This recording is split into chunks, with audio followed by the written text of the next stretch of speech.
asking for money in the middle of the street and you drive a 2013 car?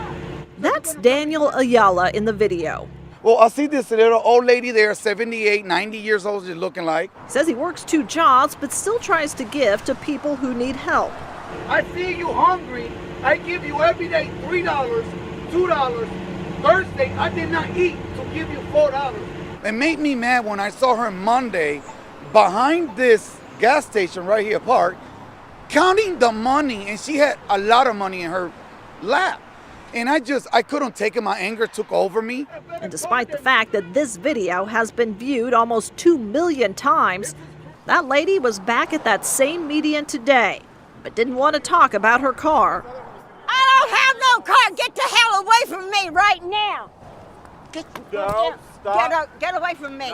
It's a lesson Daniel says he has now learned. But I'm not going to do it no more. Never, never, never will give no money.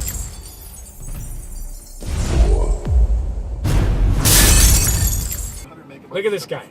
Look at this. This guy is trying to fucking dirty himself up. He's been rubbing dirt on his face and he rolled on the ground. Look at him. Oh, I didn't put some sticks in his hair. Sticks in his hair. This guy's fucking. This guy is unbelievable. Merry Christmas, faggot. What the fuck? Seriously, are you fucking kidding me? Wow. Ah! These guys are laughing over here. Look at this. Oh, this dude's gonna give him. Oh no, I thought he was gonna give him money. Oh, dude. Oh, you have a. Oh wait, yeah, you look like shit now, buddy. Yeah, you're gonna get some money. Fuck yeah. Oh, dude. Yeah, you're hungry. Dude, he's laughing. He's laughing. You're fucking hungry as fuck. Dude. He probably drives a brand new truck in the Denny's parking lot. He probably does. He had to get dirty because all the showers he's been taking. Oh wow. All right, bro.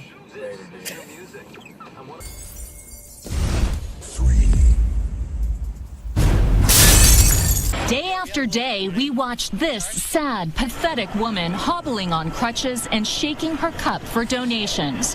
And boy, did her cup runneth over. Yeah, here you go, okay? Her territory was the Avenue of Avenues, Fifth Avenue, where stores like Gucci, Prada, and Tiffany's attract wealthy and apparently generous shoppers. One after another, we saw them dropping cash into her cup. On busy days, she averaged an amazing 50 donations an hour.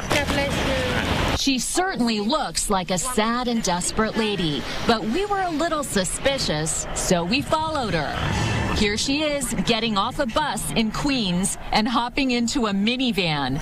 But it's a totally different looking woman that emerges when the van pulls over. Why, it's a miracle. Here she is, walking perfectly fine. And of course, the crutches are gone. She's walking, no crutches, nothing. Our cameras rolled as night after night, we saw her crossing streets, maneuvering upstairs, meeting up with friends, and even doing a little shopping. Stuck on her cell phone, got her Uggs on. So how does she do it?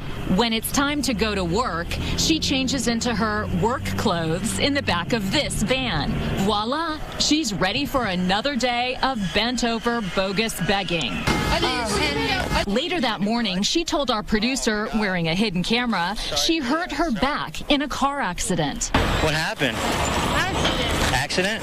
I decided it was time to ask her a few questions. We've been watching you the last few days, and you don't really need those crutches, do you? We saw you this morning walking perfectly fine. But like any good actor, she never broke.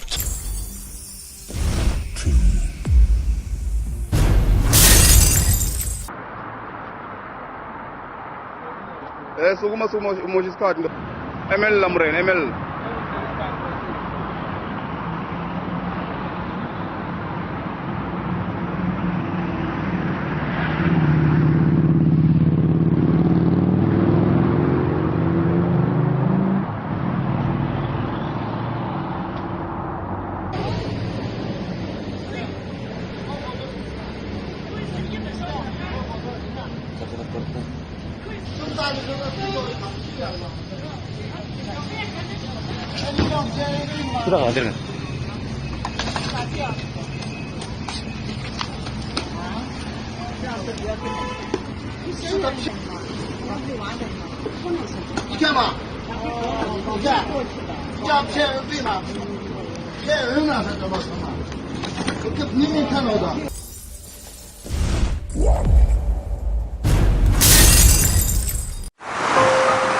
All it takes is but a moment. It's really hard to be out here. And with each passing glance, there is a story.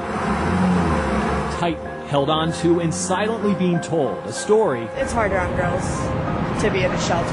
that people like Megan Elmer hope will tug at the hearts of those who drive by. I'm from Seattle. I came down here to live with my boyfriend, and he ended up kicking me out a week before Christmas. And it is because of that, Megan says she has spent the last few months begging for money, hoping to make enough cash About 130, it goes up. to buy a bus ticket back to Seattle. But when it comes to panhandling, Megan has a very interesting secret. Turns out, everything written on this broken piece of cardboard I'm being honest, you know? is a carefully constructed lie. What if I were to tell you for the last 4 weeks we've been following you, and we see you go to your home in Sugar House?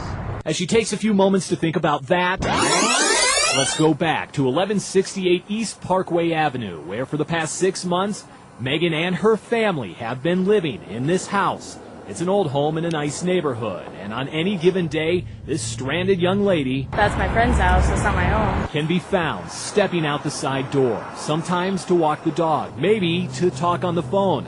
One day she'll go shopping with a nice coat and purse, but most of the time, Megan can be seen in this dumpy old hoodie and backpack, looking the part of a stranded young lady. So you got nothing then?